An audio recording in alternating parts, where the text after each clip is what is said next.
ඔය අහිංසක කෙල්ලෝ මඩවන්න හොඳ නෑ. පව් සිද්ධ වෙනවා. මොකද තමන්ගේ බිරිඳනේ.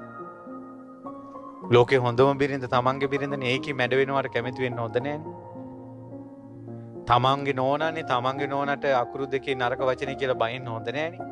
මොකද ඒ වගේ කෙල්ලෙක් නෙවෙයිනේ බැන්දේ. මැනික රත්තරම් බබා සුදුකි කියන්නේ මැසේජ් හැව්වේ. බැන්දට පස්සේ ඒකි කොහොමද අර නරක අකුරු දෙකේ කියලා වෙන්නේ.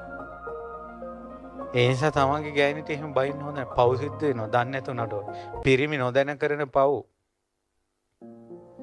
ඊට පස්සේ මොකද දන්නවද? ඔයාලා ඊට පස්සේ මම ওই පිටරට ගියාට පස්සේ පිටරට කොල්ලෝ රස්සාවල් කරන්න යන.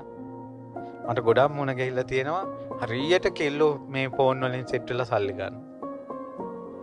ඒ වගේ වට කියන්න තියෙන මොකක්ද දන්නවද? පරණ ණය ගෙවනවා